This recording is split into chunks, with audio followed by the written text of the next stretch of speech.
What's up guys, welcome to Found Flicks. In anticipation of the latest chapter in the Insidious franchise, The Last Key, on this Everything Explained, we will be looking back at the original Insidious trilogy.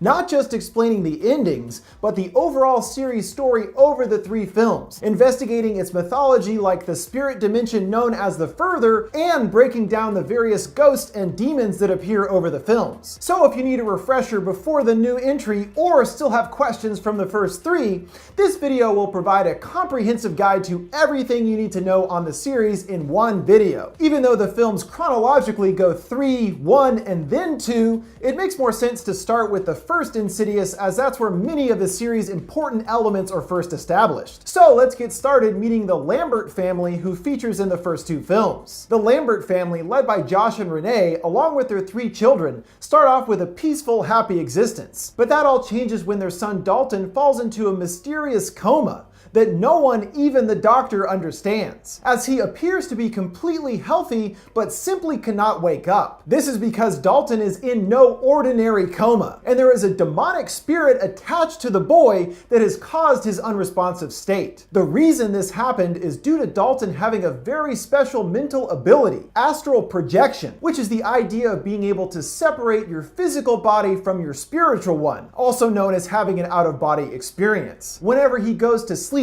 Dalton is able to harness this ability, becoming free of his physical body while dreaming. But the place that his spiritual body goes to when projecting is actually a dark plane full of spirits called the Further, a place all around us that we cannot see and without time as we know it, which we see explored in part 2. Similar conceptually to purgatory, it is said that everybody passes through this dimension after they die on the way to the afterlife. But the Further is full of many malevolent spirits who do not want to move on. These spirits have a few different desires, but the main drive for many seems to be that they are hoping to regain life, and do this by possessing a living person, taking over their physical body. There are many dark spirits there that crave life, and every time a person visits the dimension, all of the spirits can hear and even smell the living. This draws the spirits to them in an attempt to take over their body. And that's what's happened to Dalton. By unknowingly visiting the Further while sleeping, his spiritual body has been discovered and later captured in that dimension by an evil demon, the Red Devil, or lipstick-faced demon, who wants Dalton specifically for his powerful projection abilities. But he only has half of Dalton's soul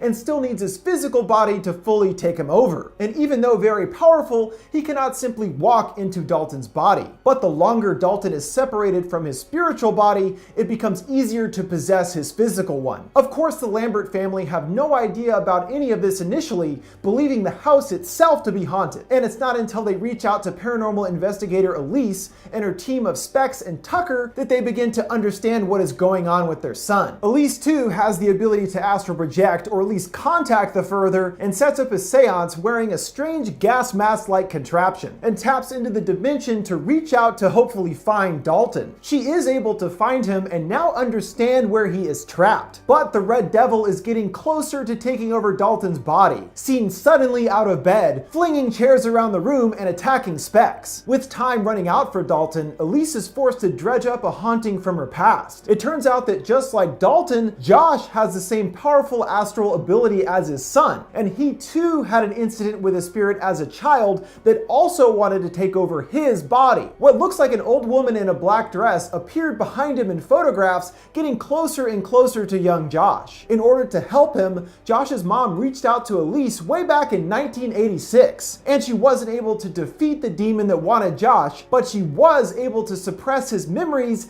as well as his ability, which was enough to keep him safe all of these years. But with Dalton trapped in the Further, he will have to reopen these old memories and travel to the Further to save his son. Here we see how Elise sends travelers there by hypnotizing them into a trance, using the steady beat of a metronome. Josh then opens his eyes and we see he has left his physical body, now in the spirit plane. He ventures deeper into the further, coming across his previous house, learning of the story behind the ghost randomly seen throughout the movie there. A young daughter murdered her entire family, blowing them away with a demented look of glee on her face. Then they all appear to Josh, chasing after him, sending him upstairs to the attic and an ominous red door leading to the Red Devil's lair. But before he can enter, he is attacked by another spirit defending the door, the aptly named Long-Haired Fiend. And it seems that he is working for, or at least in legion with, the Red Devil, who from what we see is kind of the boss of all the malevolent spirits of the further. Elise tells John that as he is still alive, he is more powerful than the dead, and he deals a mighty punch, launching the fiend away, leaving him to finally enter the red door, then the main den of the Red Devil, finding his son chained under his watch. We don't really get any backstory to the Red Devil, but I guess that he at one time was human as well, like all of the spirits here. We see him surrounded by all these marionettes in his little office,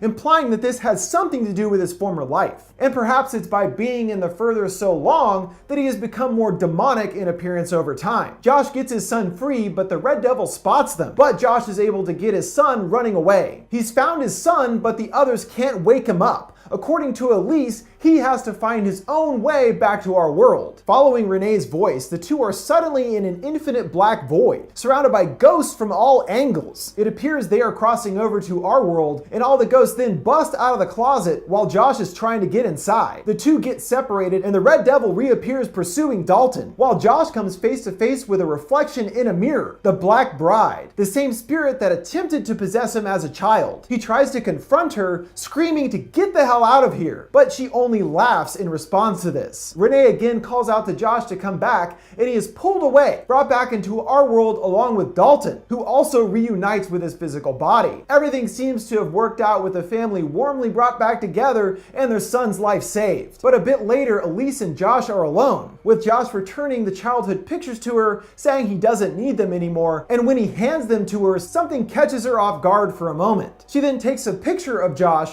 who gets extremely angry, demanding to know why she would do that, pushing Elise into a chair and strangling her to death. It looks like it wasn't Josh that came back, but in that moment with the Black Bride, she is the one who returned from the further in Josh's body. And it's with this new possession that sets up where the story goes next in Insidious Chapter 2, making the Black Bride the new primary antagonist and revealing her, well, actually, his quite twisted backstory as well. The opening of Chapter 2 takes us chronologically to the earliest time seen in the entire series, witnessing the initial encounter Josh had with the bride as a child back in 1986. Carl, an associate of Elise's, calls her in to help with the case when things are getting too scary even for him, and showing Elise the same photo seen in Chapter 1 of the bride stalking ever closer to Josh. She then puts young Josh into the same hypnotic trance she did with his older self to try to understand what the spirit is that's after him. They learn it is still in the house, and after playing hot and cold to find it, Elise pinpoints its location, asking what it wants. And something slashes Elise's arm, making it clear to her that it's not a friend at all, and she says it wants Josh for his ability to astral project, as he's seen things no other living person has until now. Only now one of the dead has seen him too,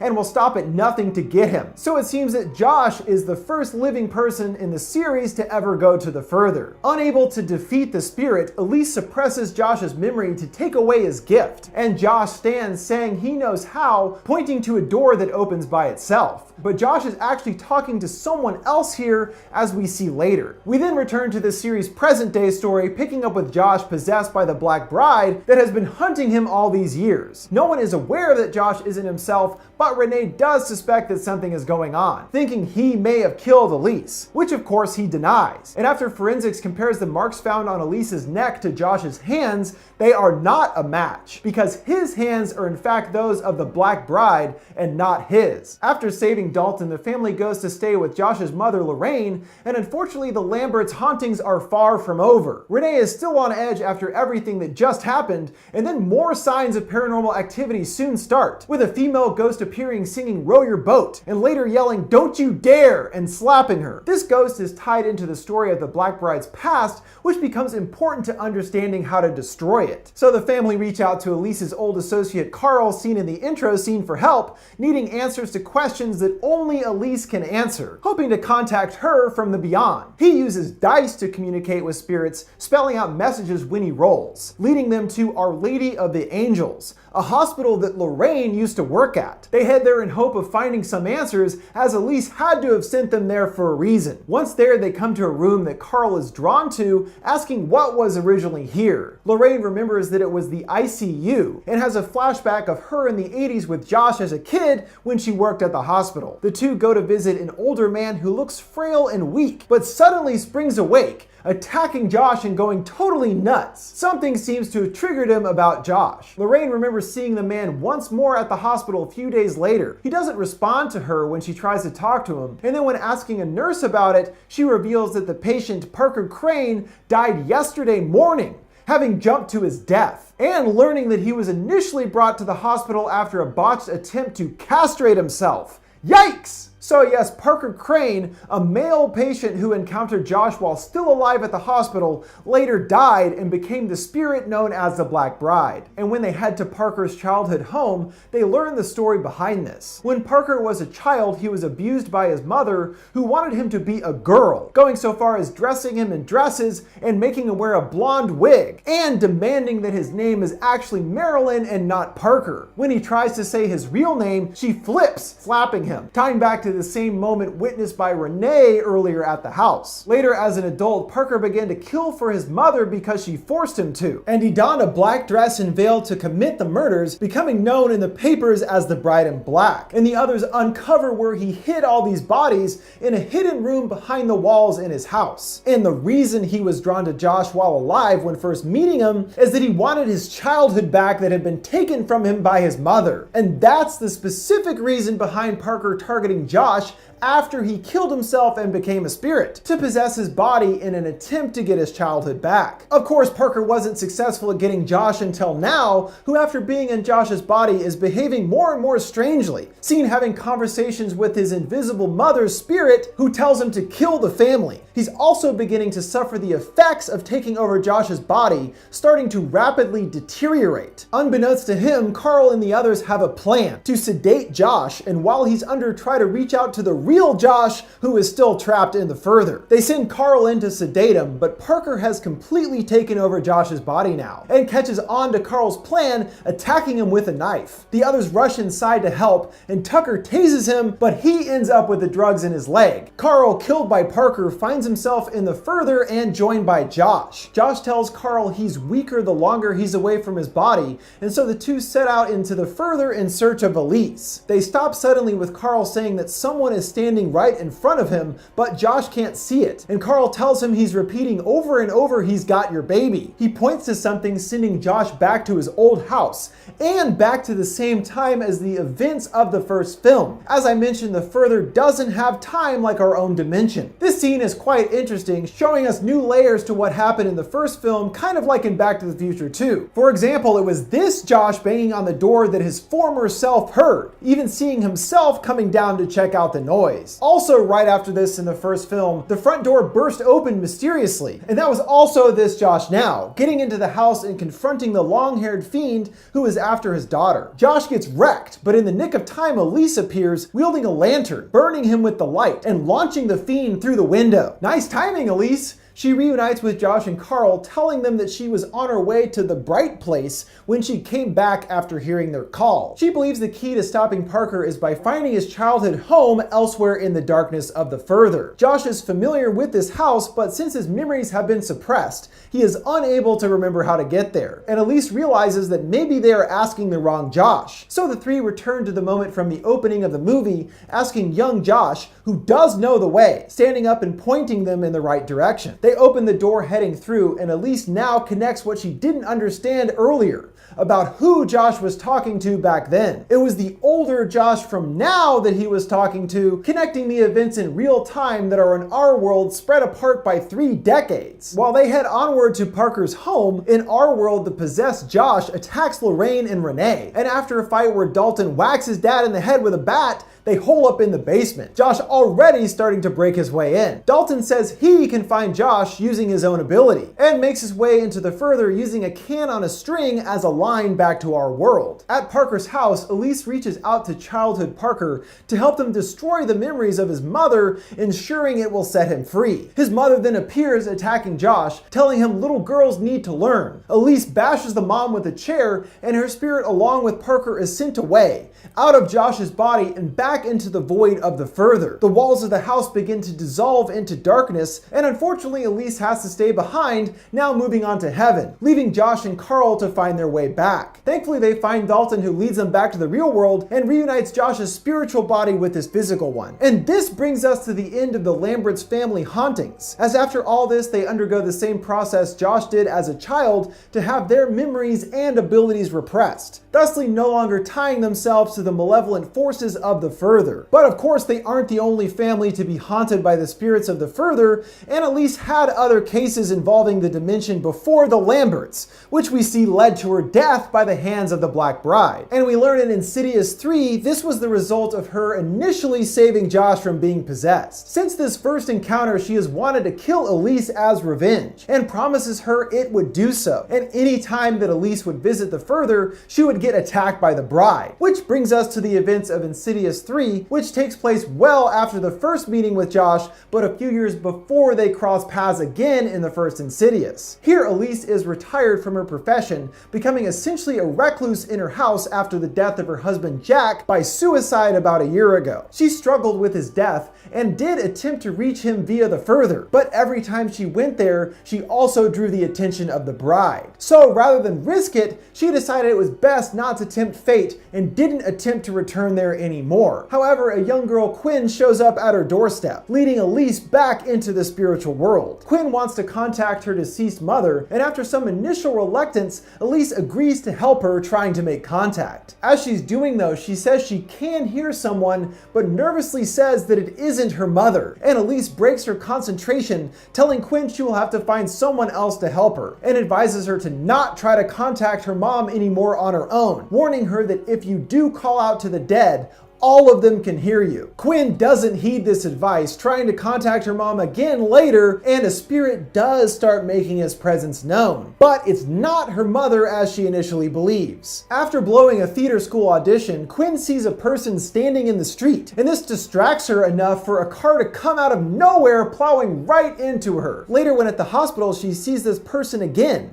as she hovers between life and death, finding herself temporarily in the Further, coming face to face with a man in an oxygen mask who appears, freaking Quinn out. Called the Man Who Can't Breathe, this is the spirit that Quinn has unknowingly gotten attached to her by reaching out to the spirit plane. But unlike the previous entities who wanted life from the living, the wheezing demon only wants death, attempting to possess others to kill themselves and join him in the darkness of the Further as his pets. He is the spirit of someone who lived in the apartment building for many years in the apartment right above Quinn and her dad, 514, until most likely committing suicide. After the demon also visits Elise at her house, she eventually agrees to do a seance to find the man, heading into the Further version of Quinn's apartment complex. Similar to the other entities, the wheezing demon seems to control this area of the plane, which is chock full of the ghosts of various victims he has led to death over time. But Elise is attacked by the Black Bride again and forced to stop the search out of fear for her life. This leads the family to Specs and Tucker, at this point working on their own, and they perform various tests on Quinn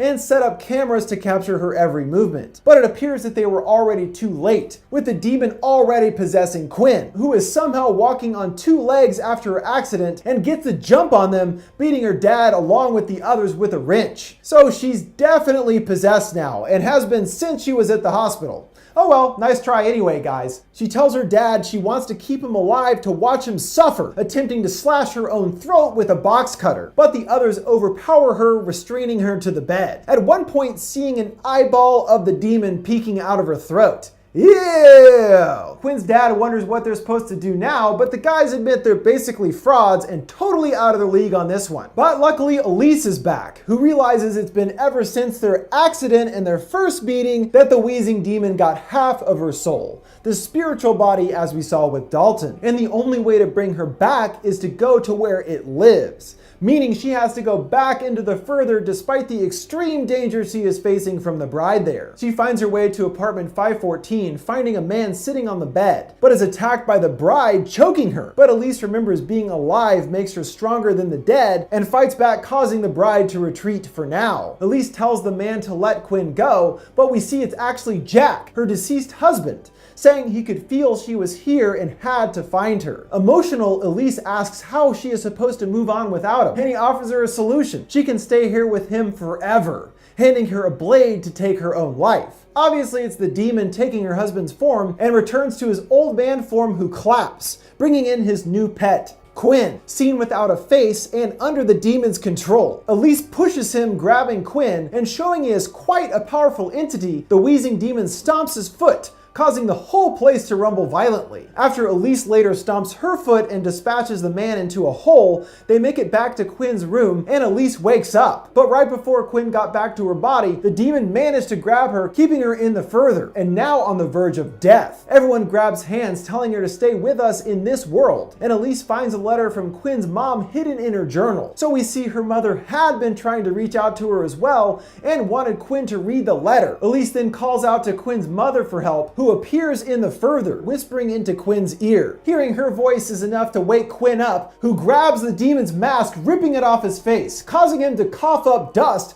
destroying the demon. So it looks like there is a way to kill certain demons, in this case the weakness probably being his mask. Without it, he dies. Quinn then is able to return to her body and come back to life. She thanks the others for the help, but they say they had some other help too, from her mom, who wants to speak to her. And her mom reveals that she has always been watching over Quinn, including when she did her lousy audition, saying she was so proud of her, and tells Quinn she doesn't need to look for her anymore because she will always be there. So hopefully she won't be trying to go back into the further anymore. Afterwards, Elise talks to Tucker and Specs, who admit that that was the first ghost they've seen, and she suggests that they should go into business together, leading to the team-up scene in part 1 and 2, which lasted for at least a few years. That's the end of the main story, but we do have one final cliffhanger, finding Elise back at her home later. She looks to her bed, seeing Jack's sweater laid out on top of it, and believes that this is a sign from her husband. But no such luck, as her dog starts growling and she turns, seeing the face of the long-haired fiend in the shadows staring out at her, and the red devil pops up, appearing right behind her. That's one heck of a cliffhanger, so hopefully chapter 4 will bring us some closure to this and showing us what happened next. And this shows us that before chapter 1, Elise had encountered these two before. We know the last key will take place after part 3, but still before part 1, showing us a more personal haunting for Elise,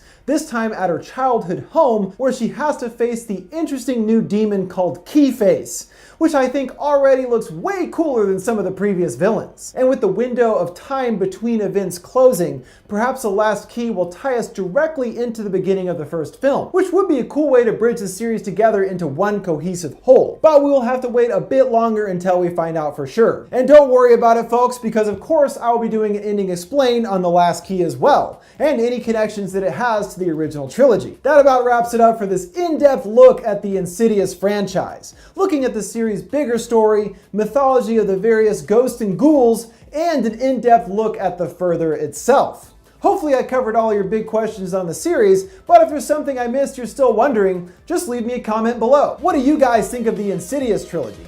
Which is your favorite of the 3? Are you excited for the last key? Let me know what you think.